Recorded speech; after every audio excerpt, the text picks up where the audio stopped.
Like share and subscribe, और कृपया करके इस चैनल को बढ़ाने के लिए आप इसको सब्सक्राइब कीजिए, साथ साथ अपने दोस्तों के बीच में भी इसको शेयर जरूर कीजिए। धन्यवाद। इवनिंग फ्रेंड्स, आज की अपडेट कुछ इस प्रकार से है।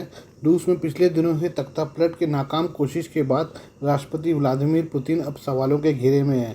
पुतिन की लीडरशिप पर न केवल रूस में कई तरह के सवाल उठ रहे हैं, बल्कि दुनिया में भी उनकी जमकर किरकिरी हुई है। वहीं पुतिन के खिलाफ विद्रोह करने वाले वैगनर चीफ को भी रूस छोड़कर जाना पड़ा है। इस पूरे घटनाक्रम में जिसकी सबसे ज़्यादा चर्चा हो रही है वह है बेलारूस के तानाशाह अलेक्जेंडर लुकाशेंको, जो साल 1994 से ही सत्ता में बने हुए हैं। लुकाशेंको ने ही मॉस्को की तरफ बढ़ रहे वैगनर चीफ की 25,000 सेना को रोका था। लुकाशेंको ने ही वैगनर और पुतिन सरकार के बीच मध्यस्थता कराई थी। वहीं विश्लेषक अब बेलारूस के राष्ट्रपति को इस पूरे तनाव का असली विजेता बता रहे हैं। आइए समझते हैं बेलारूस के राष्ट्रपति ने रूस में तख्तापलट की कोशिश के बाद अपनी सेना को पूरी तरह से अलर्ट रहने के लिए कहा है। उनका यह बयान वैगनर ग्रुप की सेना के रूस में असफल तख्तापलट की कोशिश के बाद आया है। दरअसल रूस के राष्ट्रपति अपने 2 दशक पुराने कार्यकाल में सबसे बड़े खतरे से हाल ही में उभरे हैं। उन्हें बचाने वाले बेलारूस के राष्ट्रपति लुकाशेंको हैं। बेलारूस के राष्ट्रपति ने कहा कि पश्चिमी देश रूस की हालत का फ़ायदा उठा सकते हैं। यह लुकाशेंको ही है जिन्होंने समय से हस्तक्षेप करके वैगनर चीफ को समझौता करने के लिए मना लिया था, नहीं तो रूस गृह युद्ध की ओर बढ़ता दिख रहा था। यही नहीं, रूसी राष्ट्रपति की धमकी के बाद वैगनर चीफ प्रिगोजिन बनाम पुतिन की लड़ाई हो गई थी। इस डील के बाद अब रूस वैगनर के लड़ाकों के खिलाफ कोई कानूनी कार्रवाई नहीं करेगा जिन्होंने तख्तापलट में हिस्सा लिया था। इस डील के बाद अब प्रिगोजिन बेलारूस पहुंच गए हैं। इस डील के बाद अब प्रिगोजिन ने एक ऑडियो जारी किया है जिसमें उन्होंने कहा कि यह तख्तापलट रूस के नेतृत्व को काट फेंकने के लिए नहीं था। इस विद्रोह का उद्देश्य रूस के रक्षा मंत्रालय के उस फैसले का विरोध करना था जिसमें 1 जुलाई से वैगनर को बदर करने का फैसला लिया गया था। इस पूरे संकट में अगर देखें तो केवल लुकाशेंको ही ऐसे नेता थे जो और ज़्यादा मजबूत होकर उभरे। कुछ साल पहले तक इस तरह के परिणाम के बारे में सोचना भी मुश्किल था। साल 2020 में तो खुद लुकाशेंको की सत्ता पर ही संकट मंडराने लगा था। उस समय चुनाव में फर्जीवाड़े के बाद बेलारूस की जनता सड़क पर उतर आई थी। यह देश के इतिहास में अब तक का सबसे बड़ा लोकतंत्र समर्थक विद्रोह प्रदर्शन था। जनता के इस प्रदर्शन पर लुकाशेंको ने पुतिन की मदद से विजय हासिल कर ली। पुतिन ने लुकाशेंको की मदद के लिए रूसी पुलिस बल को भेजा था। यही नहीं, $1.5 अरब का लोन भी बेलारूस को दिया था ताकि वो पश्चिमी देशों के प्रतिबंधों की मार से बचा रहे। पुतिन का यह निवेश काम आया। पुतिन ने जब यूक्रेन पर हमला शुरू किया तो हज़ारों की तादाद में रूसी सैनिक बेलारूस के रास्ते कीव के काफ़ी करीब तक पहुंच गए थे। लुकाशेंको पुतिन के विश्वासपात बने रहे जिससे वो रूस के बल पर अपनी सत्ता को बचाए रखे। रूस बेलारूस को अरबों डॉलर का तेल और गैस सब्सिडी भी देता है। विश्लेषकों के मुताबिक पुतिन के खिलाफ विद्रोह को खत्म कराकर लुकाशेंको ने एक तरह से अपनी ही सत्ता बचाई है। अगर वैगनर चीफ की विजय होती तो बेलारूस में सत्ता पलट होना लगभग निश्चित था। बेलारूस को अब रूस ने अपने परमाणु बम दे दिए हैं, जिससे नाटो देश दहशत में हैं। आइए अब हम नेपाल के बारे में बात कर लें। जिस समय नेपाल के प्रधानमंत्री पुष्पकमल दहल अपनी चीन यात्रा की तैयारी में बताए जाते हैं, तभी देश में इस मुद्दे पर विवाद खड़ा हो गया कि चीन की महत्वाकांक्षी belt and road initiative BRI परियोजना के तहत नेपाल में अब तक कोई निर्माण हुआ है या नहीं। कुछ समय पहले नेपाल में पोखरा अंतर्राष्ट्रीय हवाई अड्डे का उद्घाटन हुआ था। तब चीन ने एक तरफा ढंग से ऐलान कर दिया था कि इस हवाई अड्डे का निर्माण BRI के तहत हुआ है। सोमवार को नेपाल की संसद में 2 सदस्यों, नेपाली कांग्रेस के राम हरि खतिवाड़ा और राष्ट्रीय स्वतंत्र पार्टी के असीम शाह ने विदेश मंत्री NP सऊद और पर्यटन मंत्री सुदान किराती से पूछा कि पोखरा हवाई अड्डा BRI का हिस्सा है या नहीं। इस पर विदेश मंत्री सऊद ने कहा कि नेपाल और चीन ने 2017 में BRI के तहत फ्रेमवर्क एग्रीमेंट पर दस्तखत किए थे।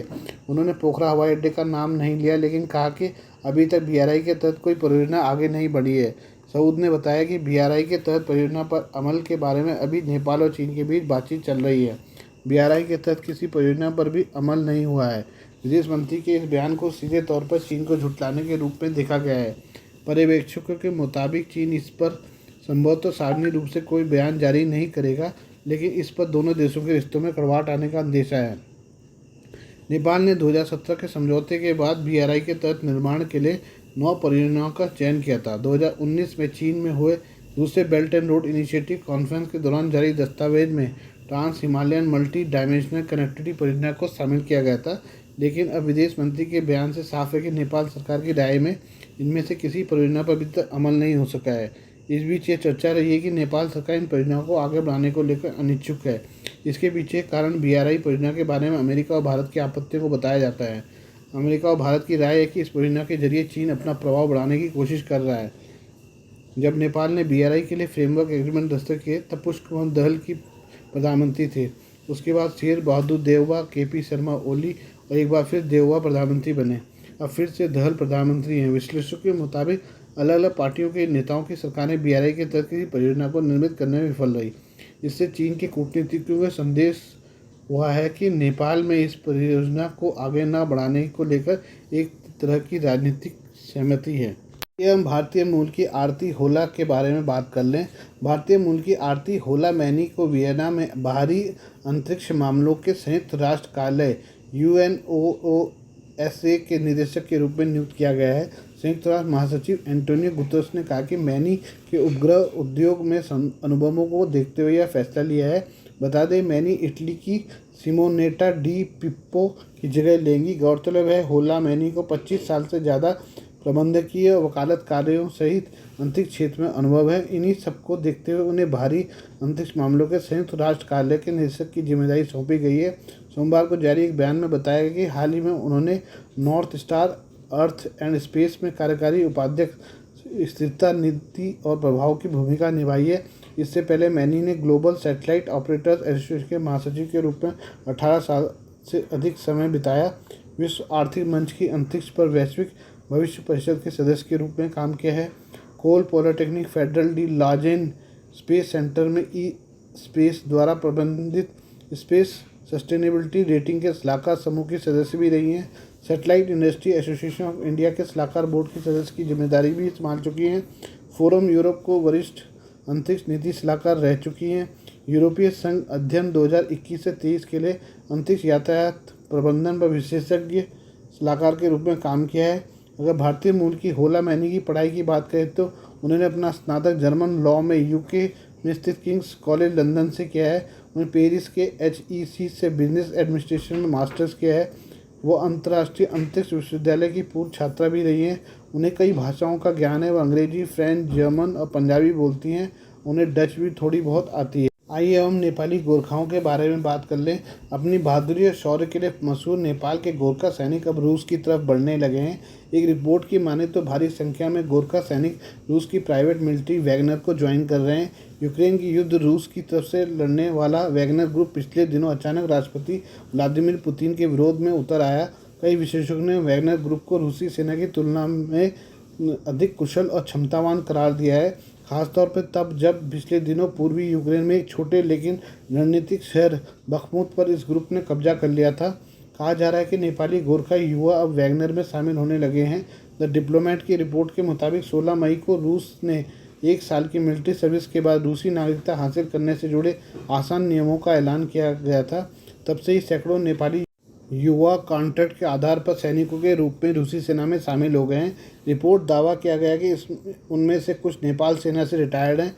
नेपाल सेना के रणनीतिक विशेषज्ञ major general Vinod Basnet retired ने हाल ही में यूरेशियन टाइम्स से कहा, यह एक चिंताजनक स्थिति है। नेपाल सरकार इस बारे में कुछ नहीं कर पा रही है क्योंकि वे व्यक्तिगत क्षमता से गए हैं। यहाँ रूसी नागरिकता नेपाली युवाओं के लिए एक बड़ा आकर्षण है।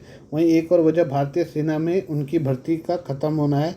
नेपाल और भारत के बीच संबंधों में पिछले साल उस समय तनाव आ गया था जब भारत सरकार ने दीर्घकालिक रोजगार को छोटे अनुबंध कार्यकाल और बिना पेंशन के साथ बदल दिया। यह अग्निवीर स्कीम के तहत हुआ था। इसके कुछ हफ्ते बाद ही नेपाल ने 200 साल पुरानी भर्ती प्रक्रिया को तब तक रोक दिया। उसने स्पष्ट किया कि जब तक इसमें और ज़्यादा स्पष्टता नहीं आएगी, गोरखा भर्ती में शामिल नहीं होंगे। सोशल मीडिया पर ऐसे कई वीडियो सामने आ रहे हैं जिसमें नेपाली गोरखाओं को रूस में मिलिट्री ट्रेनिंग देते हुए दिखाया गया है। नेपाल सेना से रिटायर्ड एक गोरखा के हवाले से डिप्लोमेट ने लिखा है कि वो दुबई में सुरक्षा गार्ड के रूप में काम कर रहा था जब उसे और ज़्यादा आकर्षक प्रस्तावों का लालच देकर रूस ले जाया गया। उन्होंने एक पर्यटक के रूप में मॉस्को की यात्रा की और एक रूसी भर्ती केंद्र में सेना में शामिल हो गए। अब रूस विदेशियों की भर्ती के लिए रूसी भाषा की जानकारी वाला नियम भी खत्म कर दिया गया है। यूक्रेन युद्ध के दौरान रूस ने वैगनर को कई तरह के फ़ायदे देने शुरू कर दिए हैं। आइए अब हम अफगानिस्तान के बारे में कुछ थोड़ा सा सलाह मशवरा कर लें। संयुक्त राष्ट्र ने मंगलवार को कहा कि अफगानिस्तान में तालिबान की हुकूमत आने के बाद से हुए हमलों में बड़े पैमाने पर नागरिक मारे गए हैं, घायल हुए हैं। विश्व निकाय के अनुसार युद्ध और आतंकवाद के दौर के मुकाबले देश की हताहतों की संख्या में भारी कमी आने के बावजूद देश में यह स्थिति है। अफगानिस्तान में संयुक्त राष्ट्र के मिशन की ओर से जारी नई रिपोर्ट के मुताबिक वर्ष 2021 के मध्य अगस्त में अफगानिस्तान में तालिबान का शासन लागू होने से लेकर इस साल मई तक देश में कुल 3,774 नागरिक हताहत हुए, जिनमें हिंसा में मारे गए 1,095 लोग शामिल हैं। रिपोर्ट के अनुसार यह संख्या अकेले 2020 में अफगानिस्तान में हताहत हुए कुल 8,820 नागरिकों से काफ़ी कम है, जिनमें मृतकों का आंकड़ा 3,035 है। अगस्त 2021 में 2 दशक लंबे अफगान युद्ध के बाद देश से अमेरिकी और नाटो बलों की वापसी के अंतिम दौर के दौरान तालिबान ने अफगानिस्तान की कमान अपने हाथों में ले ली थी। संयुक्त राष्ट्र रिपोर्ट के मुताबिक अफगानिस्तान में तालिबान के सत्ता में आने के बाद से हुए 3/4 हमलों में आईईडी के जरिए भीड़ वाली जगहों मसलन धार्मिक स्थलों, स्कूल और बाजारों को निशाना बनाया गया। इन हमलों में मारे गए लोगों में 92 महिलाएं और 287 बच्चे शामिल थे। रिपोर्ट में कहा गया कि अफगानिस्तान में कुल आईईडी हमलों में से ज़्यादातर को Islamic state in Khorasan province ने अंजाम दिया, जो क्षेत्र में इस्लामिक स्टेट आतंकवादी समूह का क्षेत्रीय सहयोगी है। हालांकि रिपोर्ट में यह भी कहा गया कि बड़ी संख्या में नागरिक ऐसे हमलों में मारे गए जिनकी जिम्मेदारी किसी भी समूह ने नहीं ली या फिर संयुक्त राष्ट्र मिशन इन हमलों में शामिल समूहों का पता नहीं लगा सका। रिपोर्ट में ऐसे लोगों की संख्या नहीं स्पष्ट की गई है। संयुक्त राष्ट्र की रिपोर्ट में अफगानिस्तान पर तालिबान के कब्जे के बाद से आत्मघाती हमलों में वृद्धि के बारे में भी चिंता व्यक्त की गई है, जिसके कारण कम संख्या में ऐसे हमले होने के बावजूद बड़े पैमाने पर नागरिक हताहत हुए हैं। इसमें कहा गया कि तालिबान के कब्जे के बाद से अफगानिस्तान को मिलने वाली विदेशी मदद में कमी आने की वजह से पीड़ितों को चिकित्सकीय, आर्थिक और मनोवैज्ञानिक मदद हासिल करने में संघर्ष करना पड़ रहा है। आज के लिए बस इतना ही। बाकी मिलते हैं कल आपसे नई खबरों के साथ। धन्यवाद।